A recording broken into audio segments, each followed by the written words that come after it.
Un devastador informe publicó el Grupo Intergubernamental de Expertos sobre el Cambio Climático, el IPCC. Una de las conclusiones es que el planeta ya no tiene lugares a salvo y que el humano es el principal responsable de estos fenómenos. Queremos conversar sobre este tema. Vamos a tomar contacto con Paulina Riquelme, presidenta de la Comisión de Desarrollo Sostenible y Cambio Climático de la CPC y socia de ILO, y también con José Miguel Araoz, doctor en Ciencias y director del Diplomado de Cambio Climático de la Universidad Alberto Hurtado. A los dos, bienvenidos. Y comenzamos con la misma pregunta para los dos. ¿Cómo reciben cada uno dentro de su ámbito, del ámbito de la producción y del ámbito de la academia, este informe del IPCC que ha sido calificado como devastador? Y comienzo precisamente por Paulina. Paulina. Hola, buenas tardes. Gracias por la invitación. Efectivamente, el informe es devastador. Tiene conclusiones bastante dramáticas y debiera tomarse para motivar acción en la próxima década. O sea, básicamente, sus conclusiones es que la próxima década es fundamental para tener resultados que puedan, de alguna forma, contribuir a evitar desastres mayores. Lo otro que es indicativo es los efectos del cambio climático, las sequías prolongadas, estas olas de eventos climáticos extremos, ya sea de calor, también de lluvias prolongadas por periodos cortos en determinados periodos de tiempo, lo que hace factores que se tienen que tomar en consideración al momento de planificar cualquier actividad y claramente factores que son muy relevantes para el sector productivo. José Miguel, ¿acciones para la próxima década? Bueno, yo creo que hay un buen punto de partida si tratamos de ver esto desde una perspectiva más optimista. Lamentablemente con este informe se están viendo plasmados todos los escenarios que se esperaban, digamos, que ocurrieran todas las modelaciones que se habían formulado en escenarios anteriores, nos llevaban a este punto y tal como señalabas tú hace un rato atrás, ya es un punto en el cual no hay retorno, digamos. Pero obviamente este es un problema global que requiere también de acciones globales, ¿cierto? Entonces, en ese sentido, creo que es necesario, por ejemplo, tomar en consideración como un hito importante la próxima COP, la reunión COP26, donde se tienen que tomar necesariamente medidas que complementen de buena manera desde el ámbito normativo, desde el ámbito legal, desde el ámbito político, todas aquellas iniciativas globales y locales tendientes a la reducción de los impactos del cambio climático y que fortalezcan lo que es la adaptación y la mitigación al Claro, conversábamos hace un rato atrás con Maysa Rojas, científica y una de las redactoras también de este informe del IPCC, científica chilena, y ella decía que las medidas había que tomarlas hoy. Además, claro, más que nunca es evidente que todos dependemos de todos y Chile, claro, no es uno de los grandes emisores, pero lamentablemente es uno de los primeros afectados de las consecuencias del cambio climático. Por lo tanto, en Chile, ¿qué es lo que debiéramos hacer a partir de lo que ya estamos conociendo? Más allá del tema de que tenemos que eliminar toda nuestra producción con energías fósiles, ¿qué es lo que tenemos que hacer para efectivamente protegernos de cosas que lamentablemente van a ocurrir? Y en eso le quiero preguntar a Paulina, ¿cuáles son los lineamientos que debieran tener las actividades productivas, por ejemplo, para regular todo lo que es la construcción en bordes costeros y todo lo que tiene que ver además producción de grandes empresas que tienden a afectar también muchos de las grandes reservas de agua que son los glaciares? Vámonos primero por la costa y después pasamos a los glaciares. Yo diría que uno del mensaje de este informe del IPCC es la importancia de tener un sector productivo resiliente a los efectos del cambio climático. La adaptación es una variable que necesariamente tiene que estar en la planificación de toda actividad productiva en Chile.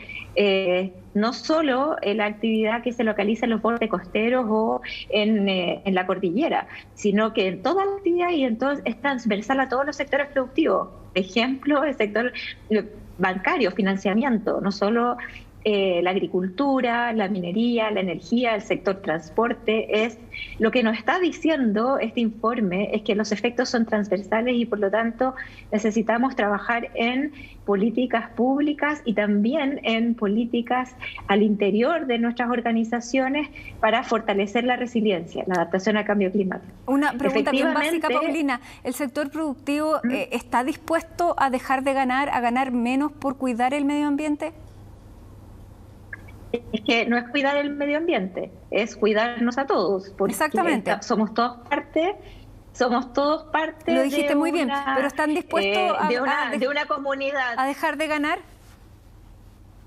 Es que es más que dejar de ganar, es adaptarse a la realidad. Entonces no, yo no veo que es consecuencia lógica y natural de el trabajar y el vivir en el entorno. No debería ser, pero por ejemplo, y le pregunto a José Miguel, todavía no tenemos una ley de glaciares y eso no es porque no se hayan redactado los códigos, sino que porque hay presiones y lobbies precisamente desde el sector productivo. Por cierto que sí, y es interesante tocar el tema de los glaciares como una señal de cambio climático, ya que es un elemento tremendamente sensible frente a las variaciones de temperatura y precipitaciones. Y efectivamente es lamentable que esta ley de protección, digamos, de los glaciares como reservas estratégicas de agua potable, esté todavía, digamos, en una situación de discusión, ¿cierto? Entendiendo que estamos entrando en una situación de emergencia climática. Muchas veces esta discusión se ve un poco empantanada incluso en temas tan básicos como las definiciones respecto de qué es un glaciar y qué es un entorno periglaciar, por ejemplo. Entonces, en ese sentido, yo creo que hay que acelerar la discusión en términos de poder definir aceptar definiciones que generen consenso y sobre todo escuchar lo que dice la ciencia al respecto, en términos de los datos que hay ya, digamos, publicados en revistas de primer orden, ¿cierto? Y que también son perceptibles a simple vista. Es cosa de comparar qué es lo que ocurría cuando tú mirabas la cordillera de los Andes hace 20 años atrás, ¿cierto? La nieve y los glaciares que se veían ahí con lo que tú ves ahora. Sobre todo la diferencia radical que hay entre julio del año pasado y julio de este año. Eso es sin lugar a duda. Por lo tanto, en esa perspectiva, Paulina, iba la pregunta. Ahora, el sector productivo también ha hecho grandes esfuerzos por transformar la matriz energética. ¿Cómo están también ustedes incentivando a que eso sea un desde? A ver, estamos trabajando desde hace bastante tiempo en esta comisión para primero incorporar en la toma de decisiones corporativas la variable ambiental y no solo la variable cambio climático, sino la variable sustentabilidad. Y en ese contexto es que es una decisión ya de negocio la incorporación de la variable climática, porque afecta efectivamente al país y al entorno donde las actividades productivas se desarrollan, pero también afecta a la misma actividad productiva y a su infraestructura. Entonces, está incluyéndose en todas las planificaciones, primero con un menor grado de conciencia y ahora con un grado de conciencia porque estamos sintiendo obviamente todos los efectos. Sin duda. Por ejemplo, ¿cuáles son las zonas? Ustedes han hecho un catastro, por ejemplo, de definiciones de zonas de riesgo para ver lo que pudieran causar en inversiones, por ejemplo. Se están haciendo algunos esfuerzos en ese contexto. Sí debo destacar que el Ministerio de Medio Ambiente tiene un atlas y una página web muy interesante, Cambio Climático, en donde aparecen las variables climáticas en las distintas regiones que sirve como un instrumento orientador. Eso se ha socializado al interior de las organizaciones y están mirando eso como un instrumento. Cada organización tiene sus investigaciones también que están desarrollando respecto de cómo adaptarse a los efectos, cómo ser más resiliente en el territorio en que operan. José Miguel, ¿se está trabajando junto al empresariado también para poder desarrollar proyectos innovativos que lleven la tecnología a áreas de mitigación? Existen algunas innovaciones en lo que tiene que ver, por ejemplo, con el monitoreo de estos elementos que son ambientalmente muy sensibles, ¿no? Y esa etapa es clave en términos de, primero, saber qué es lo que está pasando, relevar la información, tener un diagnóstico, que sabemos lo que ocurre a escala global, pero falta aterrizar mucho la escala local para entender bien lo que está ocurriendo. Sabemos que los impactos no actúan de forma homogénea a lo largo de todo el territorio nacional, por ejemplo.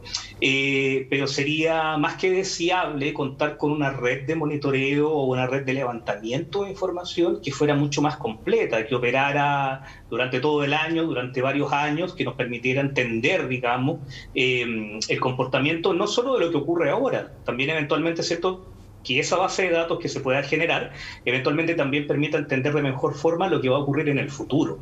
Y ese también es un tema clave, digamos, en el cual hay que apostar y hay que desarrollarlo. Los datos son absolutamente necesarios para poder entender qué es lo que nos va a pasar más adelante. Así es. Ese trabajo es un trabajo, es un trabajo que es público, privado y académico. Es en el fondo un trabajo conjunto. Así es, sin duda. Ahora, claro, antes del estallido social, cuando estábamos focalizados en lo que sería la COP y estábamos todos pendientes de lo que era el medio ambiente, la sostenibilidad, el cambio climático, estábamos bastante concientizados.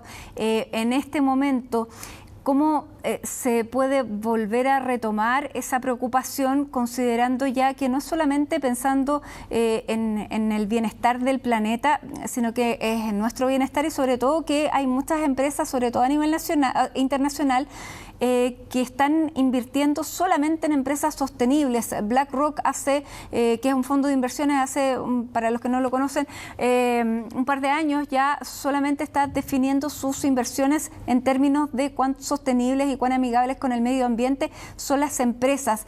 ¿Eso es escalable a nuestra realidad, Paulina?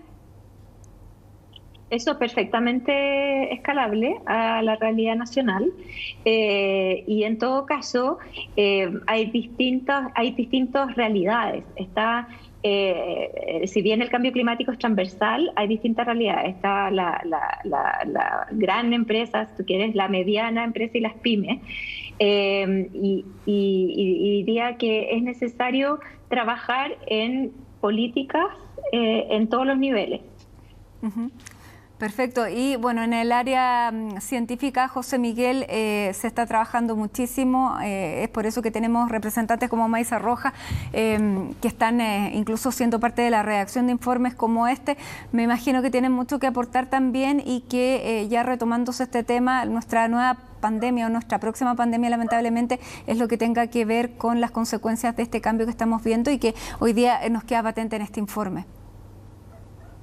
Así es. De hecho, la misma entrega de este reporte del IPCC se vio retrasada precisamente por la situación de pandemia. Y fíjate que en cierto sentido llega en un momento que es clave, cuando tú piensas, digamos, que en Canadá se han superado barreras de temperatura que no se habían superado hace muchos años, cuando tenemos lluvias torrenciales en Europa, cuando tenemos incendios forestales en Europa también, en Norteamérica, y cuando Chile, por ejemplo, está enfrentando esta situación de mega sequía que lamentablemente está tendiendo a ser una hiper sequía.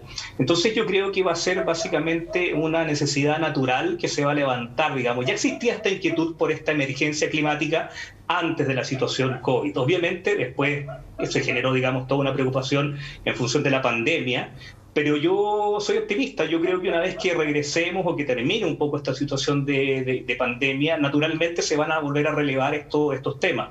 Y en ese sentido, el mundo científico ha hecho mucho, y hay una progresión constante, digamos, de distintos investigadores e investigadoras de distintas disciplinas, porque esto es una transdisciplinariedad. Acá las ciencias de la Tierra actúan en conjunto, ¿cierto?, con la biología, con la sociología, con la antropología, para poder tener un esquema general, digamos. Incluso estudiamos el clima del pasado para poder entender lo que ocurre hoy y lo que va a ocurrir en el futuro. Y esas asociaciones están más que vigentes, y yo creo que también van a tener un gran espaldarazo en esta COP26 para seguir progresando en esa investigación. Y eso es lo que esperamos. José Miguel Araoz, Paulina Riquelme, muchísimas gracias por estar con nosotros conversando y dando las primeras reacciones frente a este devastador informe. Les queremos agradecer a los dos haber estado junto a nosotros. Envidiable el lugar donde está Paulina, así que la saludamos. No es envidiable. Muchas gracias, pero no es verdad. Es virtual. Bueno, es la tecnología, pero parece envidiable, así que nos generaste esa sensación. Muchísimas gracias nuevamente a los dos. Muchas gracias, hasta luego.